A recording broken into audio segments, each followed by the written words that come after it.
Elizabeth at Literary Princess. If you are new here, welcome. I am a 6-year PhD student in English literature with a focus on Victorian women novelists, and as you might expect, I love to read. For those of you who have been here for a while, yes, I said 6th year. My 5th year is officially over, and I have moved into my 6th year. Yay! So, today I have for you my May wrap-up, which May was a fantastic month of reading. I read 12 books. Almost all of them were great. There's one exception. We'll talk about that. Although if you watch my channel and you've been keeping up with my previous videos, I think you know what I'm talking about.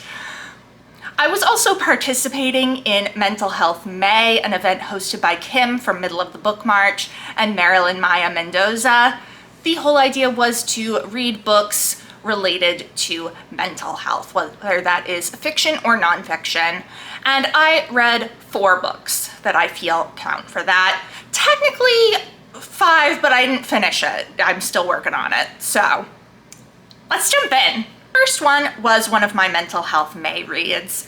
This is Lonely Castle in the Mirror by Mizuki Sugimura. This is translated from the Japanese by, I believe, Philip Gabriel, who I feel like he did the Traveling Cat Chronicles too. Anyway, this is focused on a group of children who go into this kind of portal world. They have all been not going to school for whatever reason. Our main character, whose name is not on the flap, that's helpful, Kokoro, is really dealing with anxiety and depression due to being bullied at school. So they go through their bedroom mirrors and end up in this portal world that is a castle. And there is a young girl with a wolf mask on who tells them all that if you find the key to the wishing room, you will get 1 wish. So, but then you will forget everything that's happened in the portal world.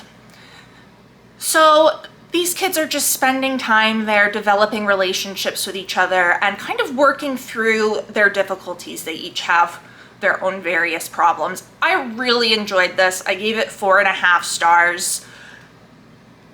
I say it like it's a portal world book, but I don't think it's not like Narnia. Like, they're not having grand adventures or anything. It's very quiet, which, based on the small amount of Japanese literature I have read, that's kind of what I've come to expect. It's a very quiet story, but very deep, and very emotional. And dealing, of course, with mental illness. There is a note in the back, a publisher's note, that says, according to a recent UNICEF report, Japanese children were ranked 2nd to last in an international survey assessing children's mental health across 38 developed and emerging countries. While Japanese children were ranked 1st in physical health and often live in relatively prosperous economic circumstances, instances of bullying in schools, as well as difficult relationships with family members, lead to a lack of psychological well-being. The popularity of Lonely Castle in the Mirror in Japan, where it scooped 2 prizes and became a bestseller, is testament to its power to heal and to open debate. So I think that's really beautiful that this brought mental health in Japanese children to the forefront of conversation. I'm really wondering who was the ranked last out of the 38 countries, since Japan was 2nd to last. But anyway, I thought this was fantastic. It felt like a really great portrayal of depression and anxiety. It felt very real. And it's a story that, though it is sad in many ways, it ends with hope. The next book was also for Mental Health May, and I do not have a physical copy because I got it from the library and already returned it. This is Girl Interrupted by Susanna Kaysen. This is a memoir about Kaysen's time in McLean Hospital in the 60s. 1967, it says right there. McLean Hospital is rather famously where Sylvia Plath went after her suicide attempt. And spent 2 years there, and this is really just a chronicle of the trauma of being in a mental hospital. It's kind of harrowing. It's not it's an easy read in that it's not hard to read, like, word-wise. Like, the language is very accessible, but it's a hard read emotionally because there is some pretty traumatic things going on here. I really enjoyed that. Well, enjoyed, like, I don't know if that's the right word for a book that's a memoir about a really horrific time in somebody's life. I thought it was incredibly well done. I think Kaysen is a great writer. I was very engaged with it. I gave it 4 stars. Next, I needed a little bit of a break from heavy topics, so I picked up It's Always the Husband by Michelle Campbell. This is a mystery thriller that my friend Michaela lent me, and it was a lot of fun. The writing is not the best, but it was a lot of fun. It truly kept me guessing about things, and it was kind of what I needed to, just something light, I say, as it's about murder. It's fine. But, you know, just something fun after, like, depression, anxiety, and trauma of the other 2 books. I gave this 3 stars. Like I said, the writing is not the best, but I will hand it to Campbell. She had me really guessing the entire time. I didn't figure it out, which I usually figure things out, like, for mystery novels. Not always, but. So that's a credit to her. Next up, I picked up a book that I bought last year. This is Tripping Arcadia by Kit Mayquist. This is Mayquist's debut novel, and it follows Lena, who has dropped out of med school and returned home and is now looking for a job. And she ends up finding it as the assistant to the private doctor of the, what is their name? Are we really not going to say the name on the back? We're not going to say the name on the back. Okay. It's this very well-to-do family, very elite and well-known in Boston, where this takes place. And they are screwed up, to say the least. And Lena gets dragged into this world and realizes how utterly and truly depraved and debauched these people are, and starts to feel that she should do something about it. This is, as it says on the front, a Gothic novel, a modern Gothic novel. There are elements of horror. I would not really call it a horror novel. Firmly Gothic novel. I thought it was really good. I had a great old time with this. I gave it 4 stars. And I'm not going to really say much more about it because it would ruin it. It's best if you just go in knowing very little and then are along for the ride. Next, I read an audiobook that I got through my public library on Libby. This is What Feasts at Night by T. Kingfisher. This is the 2nd book in the Sworn Soldier series. It follows What Moves the Dead, which I listened to last year and really enjoyed. We are back with retired soldier Alex Easton, who has gone to stay at one of their family's estates. And some sketchy stuff is happening. I'm also not going to say much about this in case you haven't read What Moves the Dead, in which case you should. You should go read What Moves the Dead. These are horror novels. They are... Kingfisher is really good at horror. She does a great job. Yeah. Thoroughly enjoyed this. I really liked the audiobook narrator. I believe it was the same narrator as the first book. I just think they had a great voice for the whole thing and did different enough voices for each character, but not enough that it felt cheesy. And yeah, I will say I liked What Moves the Dead a little bit more, and I think that might have been because it is a retelling of The Fall of the House of Usher by Edgar Allan Poe, whereas What Feasts at Night is not a retelling. Yes, this was great.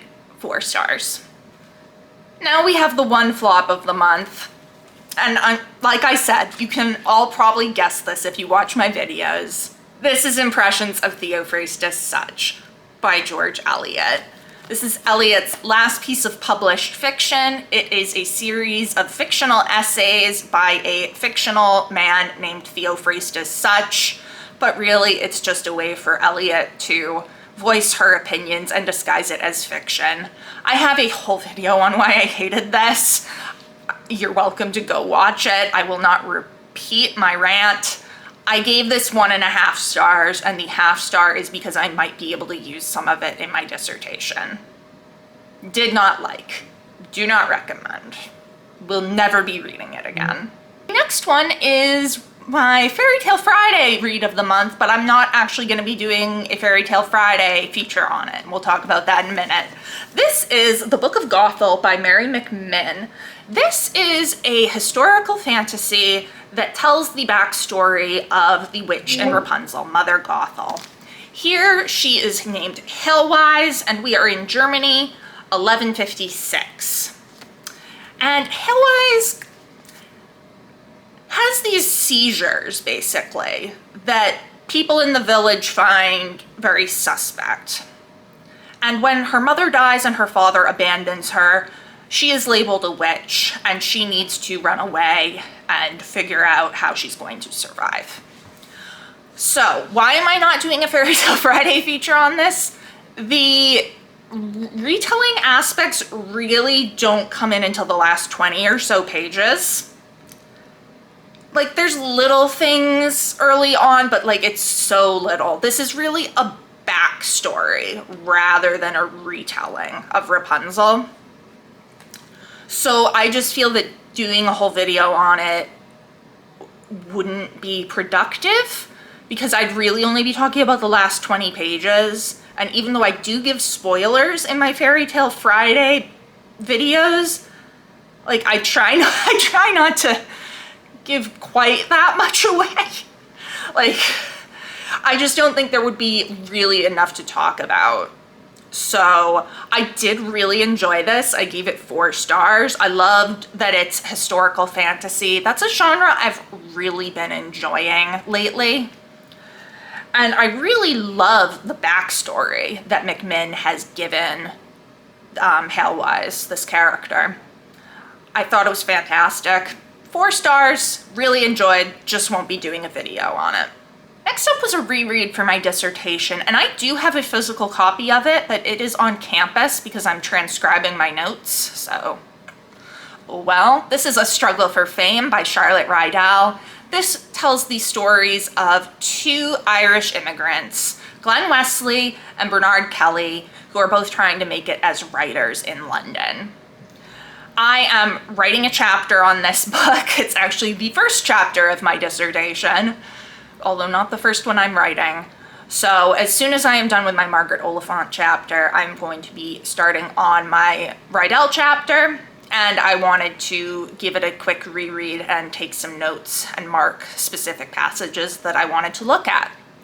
I had quite a good time with it. I give it 4 stars. Next up, I picked up some poetry. Suddenly got in a poetry mood. I am not really a poetry person, but I'm always like trying to become a poetry person. So this is New and Selected Poems, Volume 2 by Mary Oliver. I've had this on my shelf for ages. I think I said I was gonna read it last year, and then I wasn't in the mood for poetry anymore. This was fine. I gave it 3 stars. Like, Mary Oliver is an excellent poet. I can see that from this. Like, I can acknowledge she is a very good poet. However, most of her stuff is like nature writing, and I'm just not into it. Like, at all, really. There were a few poems that I did like, mostly ones involving her dogs, but, and even those, like, all I could think of was that she really needs to put her dogs on leashes so they'll stop harassing the local wildlife, But anyway, like, I can tell she's a great poet. Her poetry just isn't for me. So 3 stars. Next up, we have more poetry, and this is another one that I'm counting for Mental Health May. This is Ariel, the Restored Edition by Sylvia Plath, which includes a facsimile of Plath's manuscript reinstating her original selection and arrangement. So I read her collection, Ariel, last year. And it turns out that her husband, who was her editor, Ted Hughes, made a lot of changes to the order of poems, taking poems out, putting different poems in. So this restored edition puts the poems back in the original order that she had them in, and then also includes, let me see if I can find a good one, because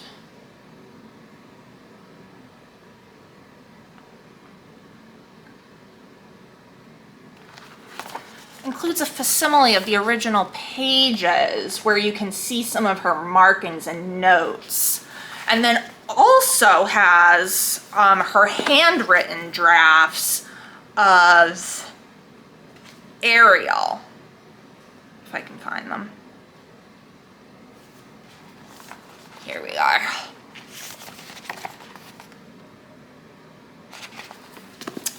So I ended up really enjoying this. I gave it 4 stars. I think I gave the original collection 3 stars. And I feel like it's kind of just like where I'm at. For some reason, I became really in a Plath mood lately. Like, I'm reading a biography of her right now. That's the one that I started that would count for Mental Health May, but I didn't finish it because it's 1,000 pages and I'm like 400 pages in. So yeah, I don't know. The poems just really spoke to me this time. I've always liked some of Plath's poems. Lady Lazarus and Daddy both made a big impression on me in college, and her novel The Bell Jar made a big impression on me in high school. So yeah, I gave this 4 stars, and it kicked off my kind of Sylvia Plath revival era. I don't know, because I used to be very into her, and now I'm very into her again. Next up was a Victorian novel that I've been trying to get to for ages, and I finally finished it! This is Far from the Madding Crowd by Thomas Hardy. I've had this book for ages. I think at least the last 2 Victobers, it's been on my TBR. It's been on my 50 books to read for the year list, literally since the inception of that list. And now I finally read it, and I really enjoyed it. I gave it 4 stars. This is the story of Gabriel Oak and Bathsheba Everdeen,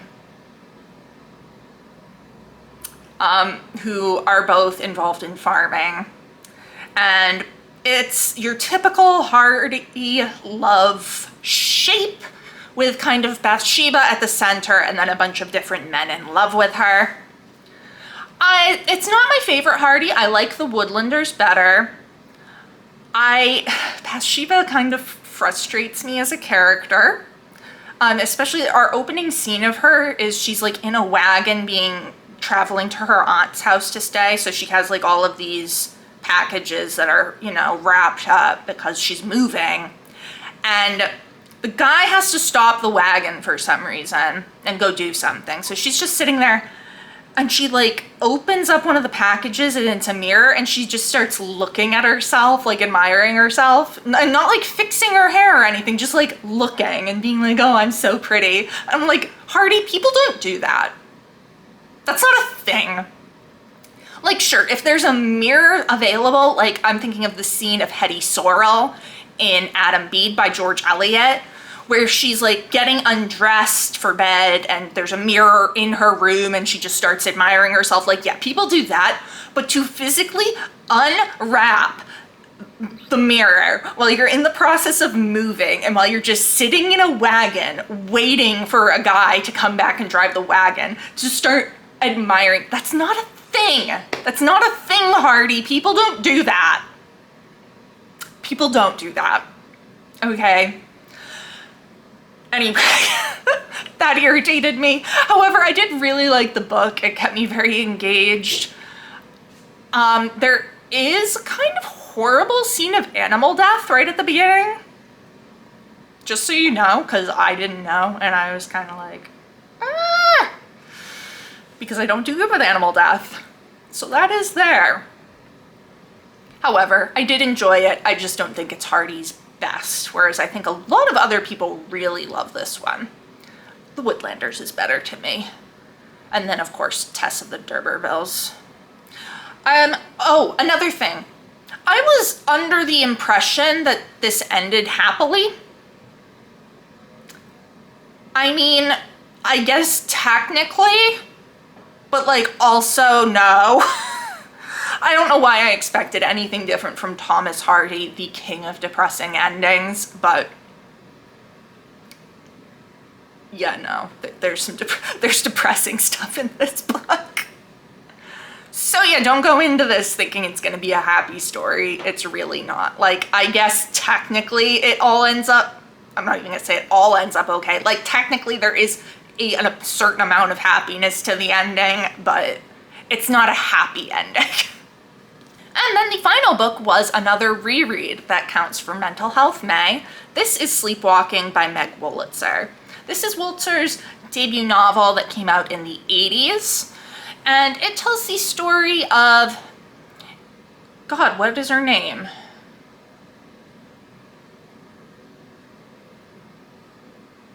Claire Dazinger, who is a freshman in college, and she is what people call a death girl. There is a group of 3 girls who are all very obsessed with the poetry of women who have committed suicide. So one is obsessed with Sylvia Plath, one is obsessed with Anne Sexton, and